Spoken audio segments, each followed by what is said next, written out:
جب دعا کرنی ہوتی تھی نماز پڑھا کرتے تھے. لیکن وہ پرائمری مقصد اگر ہوگا تو خدا نہ خواستہ اگر وہ چیز آپ کو نہ ملی نماز پڑھ کے تو پھر آپ کہیں گے نماز پڑھنے کا فائدہ ہی کیا. اور بہت سے لوگ یہ کہتے ہیں, بہت سے لوگ ایگزامز آتے ہیں نماز شروع ہو جاتے ہیں, ایگزامز نہیں پاس ہوتے, کہتے ہیں نمازوں کا کیا فائدہ. اسی طرح بہت سے لوگ نے کوئی ایڈمیشن کہیں لینا ہوتا ہے, نمازیں پڑھنا شروع کر دیتے ہیں, ایڈمیشن نہیں ہوتا ہے, کہتے ہیں لو جی نمازوں کا کوئی فائدہ نہیں. ٹھیک ہے, اور سو آن اینڈ سو فورتھ. انسان ہے تو یہ کوئی پرائمری مقصد نہیں ہے. ضروری نہیں کہ اگر کام نہیں ہوا تو نماز جو ہے اس کا فائدہ کوئی نہیں ہے. اس طرح چلنے لگا تو پھر تو انسان جو ہے وہ بچے کی طرح ہو جائے گا. چھوٹا بچہ جیسے ہوتا ہے, اسے کچھ مل جائے تو خوش ہے, نہ ملے تو رونے لگ جاتا ہے. تو ہم بچے تو نہیں ہے نا, ہم تو میچور لوگ ہیں, اور ہم اللہ کے عبد ہیں, اللہ کی عبادت کرنے اس دنیا میں آئے ہیں. ہم اپنی خواہشیں پوری کرانے تو نہیں آئے اس دنیا میں. انسان کو سوچنا چاہیے. آپ دیکھیں صحابہ کو شکست بھی ہوتی تھی جنگوں میں, ہوئی ہے کہ نہیں ہوئی ہے. صحابہ کو نقصان بھی اٹھانا پڑا ہے جنگوں میں. تو کسی جنگ میں کفار کا پلڑا بھاری ہوتا تھا. بعد کی جو کانکویسٹ ہے ان کی بات کر رہا ہوں. تو صحابہ نے کتنی نمازیں پڑھ کے دعا کی ہوگی. تو کیا مطلب انہوں نے نمازیں چھوڑ دی کہ ہمیں شکست کیوں ہو گئی, ہماری دعا کیوں نہیں قبول ہوئی, کیسے ہو سکتا ہے کہ ہمارے لوگ شہید ہو گئے. انہوں نے تو ایسے نہیں سوچا. تو یہ بہت ہی مایوپک جسے کہنا چاہیے کہ شارٹ ایک سوچ ہے, ایک چھوٹی سوچ ہے کہ میری دعا قبول نہیں ہوئی لہٰذا نمازوں کا بھی کیا فائدہ. نمازوں کا یہ فائدہ ہے کہ نماز سب سے پہلا سوال ہوگا. اگر نماز ٹھیک ہے تو انشاءاللہ سب کچھ ٹھیک ہے. یہ سب سے بڑا فائدہ ہے نمازوں کا. باقی فوائد اپنی جگہ اس کی طرف آتے ہیں وہ بھی. ٹھیک ہے, اسی طرح میں نے آپ کو بتایا تھا کہ اللہ نے نمازوں میں خشیت کا حکم دیا ہے. خشیت اپناؤ نمازوں میں. ٹھیک ہے, تو اگر نمازوں میں خشیت نہ اپنائی جا سکتی, خشیت سے کیا مراد ہوتی ہے, سبمسونیس اور بیوٹی ایڈ کرنا نماز میں. اگر انسان نمازوں کو بیوٹیفائی نہ کر سکتا تو پھر اللہ تعالیٰ کیوں اس کو یہ بات کر رہے ہیں کہ الذین ھم فی صلاتہم خاشعون. مومنون کی کوالٹی اللہ نے بتائی کہ یہ وہ ہے جو نمازوں میں خشیت لاتے ہیں, بیوٹیفائی کر کے نماز پڑھتے ہیں. اس کا مطلب ہے کہ نمازوں کو بیوٹیفائی کیا جا سکتا ہے. میں اکثر ایک مثال دیتا ہوں. آپ میں سے اگر کوئی جم کرتا ہے, کبھی گیا ہے, اس کو اچھے سے پتا ہے کہ اگر آپ صحیح اینگل پہ گیم نہیں لگائیں گے, اگر آپ صحیح طرح سے گیم نہیں لگائیں گے, آپ کا جم کا کوئی فائدہ نہیں. آپ کی باڈی بلکہ خراب ہونے کے چانسز ہیں. ٹھیک ہے, آپ کا اینگل ٹھیک کراتا ہے سب سے پہلے ٹرینر. اسی طرح نماز میں آپ کی حرکات و سکنات ہی ٹھیک نہیں ہوں گی. آپ کا رکوع یوں ہے, وہ میں نے لاسٹ ٹائم کہا تھا نوجوانوں کو پتہ نہیں کیا ہو گیا ہے, ان کی کمر ہی سیدھی نہیں ہوتی. ابھی جوانی میں کمر کے مسئلے آ گئے, مطلب کمر سیدھی ہونی چاہیے رکوع میں. ٹھیک ہے, اسٹریٹ ہونی چاہیے. آپ اللہ کے سامنے کھڑے ہیں, اور آپ جب قیام پہ کھڑے ہیں تو آپ ذرا خوبصورتی لائیں اپنے قیام میں. ٹھیک ہے نا, مطلب سر جھکا ہونا چاہیے, آپ رب العالمین کے سامنے کھڑے ہیں. تو جب تک نماز کے بھی اینگل نہیں ٹھیک ہوں گے, جیسے میں نے جم کی مثال دی, تو آبویسلی نماز میں خشیت تو نہ ہوئی نا. پھر سجدہ اگر اس میں اٹینشن نہیں ہے, اٹینٹیونیس نہیں ہے, تو یہ میں نے آپ کو ایک مثال دی کہ دیٹس وائی نماز پہ بھی محنت دیکھیں بہت ضروری ہے. اب جم پہ کیوں انسان اتنی محنت کرتا ہے, کیونکہ اسے ایک آؤٹ کم نظر آ رہا ہے. اسے پتہ ہے کہ میں ٹائم لگاؤں گا, میں اینگلز ٹھیک کروں گا, ٹھیک ہے نا, میری باڈی بنے گی, مجھے فائدہ ہوگا.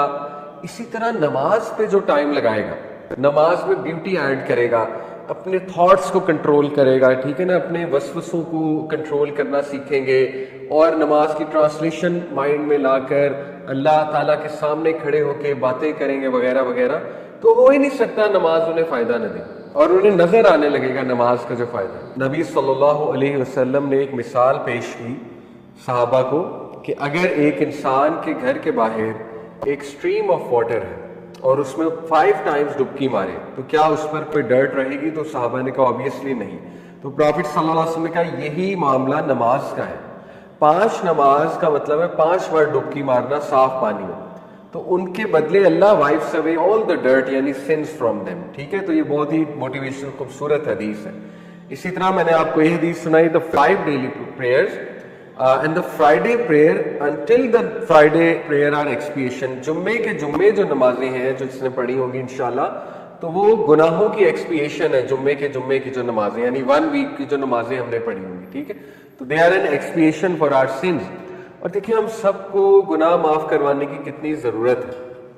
اللہ تعالیٰ نے کتنے چانسز دیے انسان کو کفارات پہ باقاعدہ حدیث ہے. کفارات کہتے ہیں گناہوں کے کفارہ کو. دیکھیں نبی صلی اللہ علیہ وسلم نے فرمایا جو انسان نماز پڑھ کے اسی جگہ پر بیٹھ کے ذکر کرتا ہے اور جب تک وہ ذکر کرتا ہے تو فرشتے اس کے لیے دعا کرتے ہیں. The angels pray for the person. تو یہ بڑی خوبصورت بات ہے. ہماری انفارچونیٹلی کوشش ہوتی ہے کہ نکلیں, سلام پھیریں اور بس نکلیں, ٹھیک ہے. تو تھوڑا سا اگر ہم ویٹ کر لیں, وہاں پہ بیٹھ جائیں, یہ ہمارے تزکیہ کے لیے بھی اچھا ہے. مسجد میں آپ بیٹھیں گے, پازیٹیو انرجی لیں گے, اسپرچول انرجی لیں گے, انشاءاللہ it will give you that drive, that motivation, that energy to fight فتنس, ٹو فائٹ دا سنس, ٹھیک ہے. تو اس کو لیں, اس انرجی کو وہاں بیٹھ کر. تو یہ جو کفارات ہیں اس میں نمازیں بھی ہیں. سب سے بڑی بات کہ نمازیں ایکسپیشن آف سنز ہوتی ہیں. اسی طرح یہ حدیث میں نے آپ کے سامنے رکھی تھی کہ 5 جو پریئرز ہیں نبی صلی اللہ علیہ وسلم نے فرمایا جو اللہ نے انجوائن کی ہیں, جو کوئی بھی صحیح سے وضو کرے گا پراپرلی اور ان نمازوں کو ٹائم پر پڑھے گا اور رکوع صحیح سے کرے گا, سجدہ صحیح سے کرے گا اور پراپر فوکس آف مائنڈ کے ساتھ پڑھے گا اور ہیوملٹی اور خشوع لے کر آئے گا. یہ کچھ کنڈیشنز ہیں نمازوں کی, ٹھیک ہے. کیا کیا کنڈیشنز ہیں؟ پراپر وضو. اب دیکھیں اگر ہم نے وضو ہی پراپر نہیں کیا, if we did not start, اگر ہمارا سٹارٹ اچھا نہیں ہے, ٹھیک ہے, ہمارا وضو بہت کیئرلیس ہے اور اس میں کچھ آپ کے ایسے اعضاء رہ گئے ہیں جو ابھی تک ڈرائی ہیں. جیسے ایک صحابی کو میں نے سنا دوبارہ وضو کرو, آپ نے وضو ٹھیک سے نہیں کیا کیونکہ تھوڑا سا ایلبو ڈرائی رہ گئی تھی. بٹ ہیونگ سیڈ اٹ, اب یہ نہ ہو کہ او سی ڈی ہونے لگ جائے. طہارت پہ وضو پہ او سی ڈی بھی بہت ہو جاتا ہے, بار بار بندہ کرتا ہے, بار بار. ایک ہی بار کریں, اچھا کریں, تسلی کر کے کریں انشاءاللہ تعالیٰ, کیونکہ وضو جب آپ کرتے ہیں تو گناہ جھڑے ہوتے ہیں. میں ابھی آپ کو حدیث سناؤں گا. تو دیکھیں پراپر وضو سے بات سٹارٹ ہوتی ہے کہ وضو بندہ بہت پراپرلی کرے. اس کے بعد دوسری کنڈیشن کیا ہے؟ وقت پر نماز پڑھیں. اللہ تعالیٰ نے وقت پر نماز مقرر کی ہے, اسی وقت پر اچھا ہے. دیکھیں اس کے اوپر بہت میں بات کر سکتا ہوں. آپ کو کیا پتا کہ کس وقت کیا انرجی نکل رہی ہے یونیورس کی. ہماری انرجیز ہوتی ہیں نا, universe is surrounded by all sorts of energies. تو یو نیور نو کہ اس خاص ٹائم پہ ہی آپ سجدہ کریں گے, اس خاص ٹائم پہ ہی آپ نماز پڑھیں گے تو فائدہ ہوگا. یہ اللہ کو پتہ ہے, ٹھیک ہے.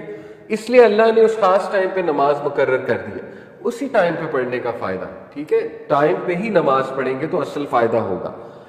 پھر ہے کہ بوئنگ اور پروسٹریٹنگ پراپرلی ہونی چاہیے, کمر سٹریٹ ہونی چاہیے جیسے میں نے کہا ہے, اور توجہ ہونی چاہیے رکوع میں, اور سجدہ بھی بہت پراپر ہونا چاہیے, سجدہ کیئرلیس نہیں ہونا چاہیے. اور اس کے بعد فرمایا پراپر فوکس آف مائنڈ سے جو پڑھے گا. فوکس آف مائنڈ دیکھیں یہ جہاد ہے, اور یہ جہاد ضروری ہے نماز کے لیے.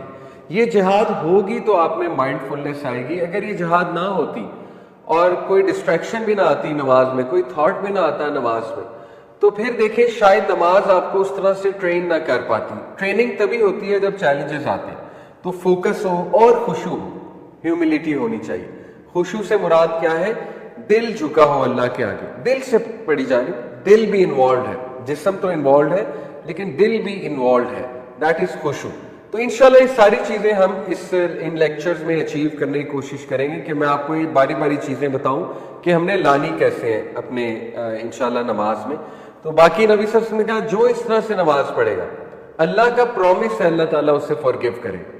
پرومس ہے اللہ تعالیٰ اسے معاف کرے گا, ٹھیک ہے.